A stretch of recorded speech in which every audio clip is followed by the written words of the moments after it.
Buat para sales, jangan pernah menggunakan sistem tempo ataupun sistem titip jual. Oke teman-teman, welcome back to my channel. Kembali di channel YouTube Sales Magic, rajanya jualan. Oke teman-teman, jadi seperti yang sudah ketahui ya teman-teman, yang sudah kita ketahui bersama bahwa pembayaran dalam dunia sales, dalam dunia jual beli itu ada 4 metode. Ada cash, cash tempo, tempo, dan titip jual. Nah, begini teman-teman, saya ingin menegaskan ya kepada para sales yang menonton video ini, entah kamu sales freelance maupun sales resmi dari sebuah distributor. Jangan menggunakan sistem tempo atau sistem titip jual atau bahasa marketingnya sistem konsinyasi. Nah, kenapa? Jadi saya akan sedikit sharing ya teman-teman. Di tahun 2025 ini ekonomi masyarakat itu sangat lesu ya. Jadi bisa dikatakan daya belinya itu menurunnya itu bisa dibilang 80% lah. Bener-bener sangat selektif sekali ya.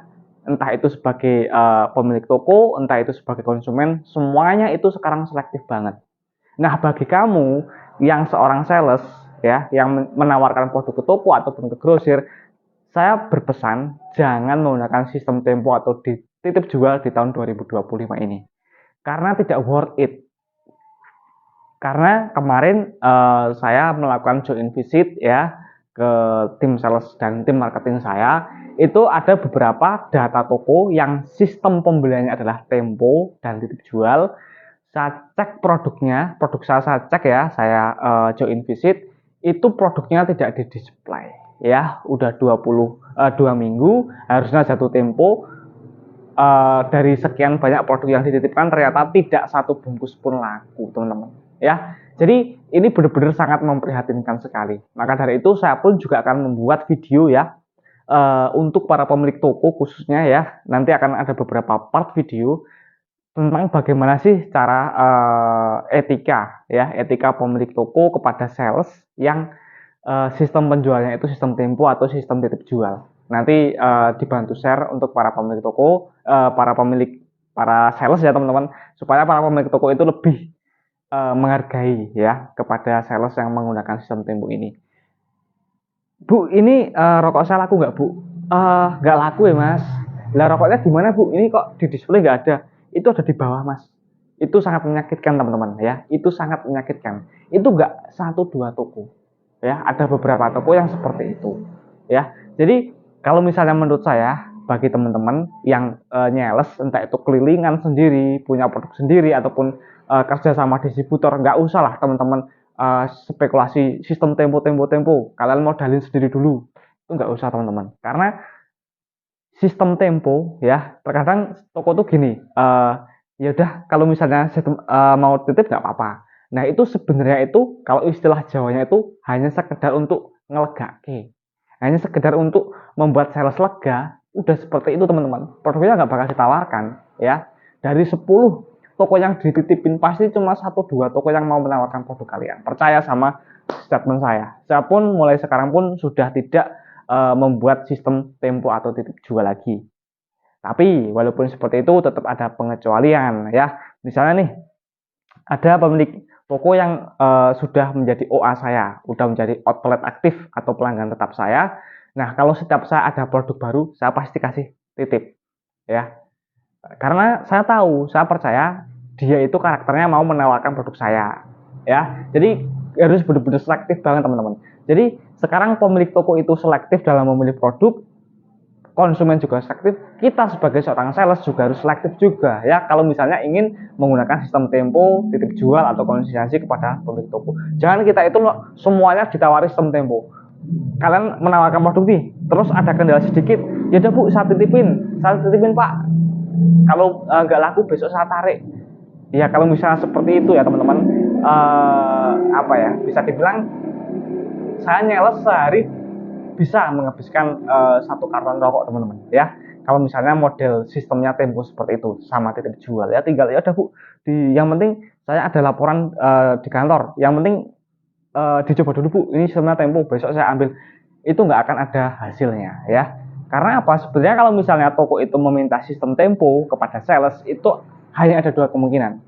Yang pertama, orang itu hanya sekedar ingin ngelegake sales ya. Yang kedua, pemilik toko memang minat sama produk kita, tapi memang sedang tidak punya uang. Nah, itu pun harus ditegaskan. Kalau misalnya mau tempo, itu cuma di minggu pertama. Untuk next order itu sistemnya cash, karena sebenarnya sistem kita itu cash semua Pak, Bu. Ini buat uji coba pertama aja. Tapi saya minta tolong kalau misalnya saya kasih sistem tempo, produk saya mbok yo dipajang ya. Produk saya ditaruh di display juga. Jadi jangan didiskriminasi ya. Seperti itu teman-teman. Mungkin ini juga sedikit keluh kesah saya ya teman-teman, karena memang channel saya kan spesifik tentang sales teman-teman ya. Next time saya akan membuat playlist khusus ya tentang bagaimana cara menjadi toko retail atau warung yang baik supaya warung atau tokonya itu bisa lebih ramai ya. Kenapa saya bisa berkata seperti ini? Karena saya adalah seorang sales, saya paham ya, saya paham mana warung yang ramai, mana warung yang sepi, dan saya juga tahu sedikit banyaknya faktor kenapa warung ini bisa ramai, kenapa warung ini bisa sepi padahal harganya lebih murah. Itu saya tahu teman-teman ya, karena saya sudah ya istilahnya bisa dibilang setiap hari saya bertemu sama pemilik toko. Jadi saya paham polanya dan saya akan share di channel YouTube Sales Magic juga ya. Jadi supaya apa ya? Supaya misi saya itu adalah membangun hubungan yang baik antara semua pemilik toko, semua pemilik grosir dengan para sales di seluruh Indonesia. Jadi tidak ada istilahnya tidak ada diskriminasi ya. Mungkin teman-teman paham ya apa yang saya sampaikan, semoga bisa bermanfaat. Jadi sebisa mungkin usahakan kalau misalnya nyales sistemnya cash, walaupun sedikit yang penting cash. Ini buat sebungkus Bu, rokoknya yang penting cash, atau kopinya satu renteng yang penting cash ya. Kalau misalnya tiga slop tapi tem buat apa ya, paling minggu depan disamperin juga retur, paling cuma laku satu bungkus ya. Jadi jangan bangga kalau misalnya kita itu nyales jualnya banyak tapi tempo atau tetap jual, semua orang bisa ya. Nah, tantangan seorang sales adalah ya kita harus bisa mendapatkan UC atau uang cair setiap harinya ya. Nah, untuk yang bisa kita sistem tempo ya seperti tadi misalnya pelanggan tetap kita atau grosir yang pengambilannya banyak, yang potensial, dan toko-toko yang karakternya itu mau menawarkan produk kita. Dah seperti itu teman-teman. Jadi kita juga harus lebih selektif lagi lah seperti itu. Terima kasih. See you next time. Sampai berjumpa di video selanjutnya. Jangan lupa dibantu channel YouTube Sales Magic supaya bisa tembus 100.000 subscriber di tahun 2025 ini. Supaya saya bisa menghadirkan dan menyajikan konten-konten premium, konten-konten yang lebih berkualitas ya, supaya ya bisa lebih nyaman lagi kalian menonton video-video dari saya, dan saya juga bisa ya membuat gebrakan baru lah dalam dunia sales supaya saya bisa berkontribusi lebih untuk profesi sales ini. Terima kasih. See you next time.